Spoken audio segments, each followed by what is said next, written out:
एक गांव में एक साधारण सा किसान रामू रहता था। वह बहुत मेहनती और दयालु व्यक्ति था। उसकी खेती अच्छी थी, लेकिन उसके पास बहुत कम संपत्ति थी। फिर भी वह हमेशा दूसरों की मदद करने के लिए तैयार रहता था। गांव के लोग उसे बहुत पसंद किया करते थे।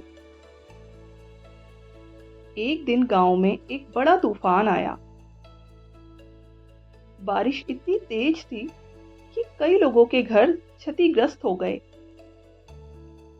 रामू ने अपनी फसल की परवाह किए बिना अपने पास जो कुछ भी था वह लेकर अपने पड़ोसियों की मदद करने गया। उसने अपने खेत से अनाज निकालकर उन लोगों को दिया जिनके पास खाने के लिए कुछ भी नहीं था। उसकी दयालुता ने गांव के लोगों का दिल जीत लिया। तूफान के बाद गांव में पुनर्निर्माण का कार्य शुरू हुआ। रामू ने अपने सभी दोस्तों के साथ मिलकर लोगों के घरों की मरम्मत की। उसने किसी भी चीज की परवाह नहीं की। उसकी केवल एक ही इच्छा थी, दूसरों की मदद करना। धीरे धीरे गांव फिर से बसने लगा और लोग रामू की महानता की चर्चा करने लगे। कुछ समय बाद गांव में एक व्यापारी आया। उसने रामू की दयालुता और मेहनत की कहानियां सुनी। व्यापारी ने रामू के पास आकर कहा, मैं तुम्हारी मेहनत और दयालुता से प्रभावित हूं। मैं तुम्हें कुछ पैसे और बीज देना चाहता हूं ताकि तुम और भी बेहतर खेती कर सको। रामू ने विनम्रता से कहा, मैं आपकी मदद के लिए आभारी हूं, लेकिन मैं खुद पर विश्वास करता हूं।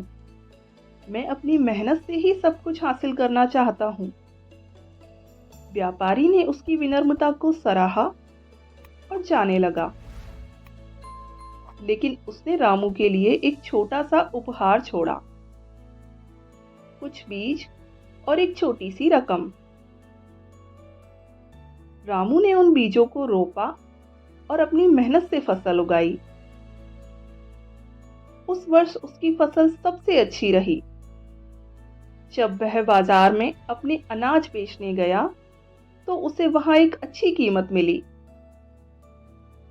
सभी लोग उसकी मेहनत और दयालुता की तारीफ कर रहे थे। रामू ने अपनी कमाई का एक हिस्सा उन गरीबों को देने का निश्चय किया जिनकी वह मदद कर चुका था।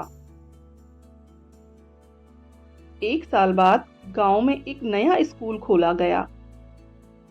रामू ने उस स्कूल के लिए भी दान दिया ताकि गांव के बच्चे अच्छी शिक्षा प्राप्त कर सकें। उसकी दयालुता का प्रभाव गांव पर स्पष्ट था। सभी लोग उसकी प्रशंसा करते थे और कहते थे, अच्छा कर्म लौट कर आता है। समय बीतने के साथ रामू की मेहनत और दयालुता ने उसे गांव में एक महत्वपूर्ण स्थान दिला दिया। वह केवल एक किसान नहीं रह गया अब, बल्कि गांव का मार्गदर्शक और प्रेरणा स्रोत बन गया।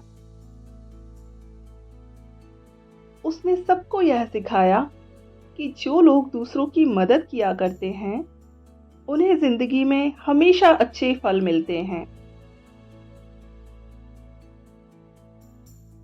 इस प्रकार रामू की कहानी हमें यह सिखाती है कि अच्छे कर्म कभी व्यर्थ नहीं जाते, वे लौटकर अवश्य आते हैं।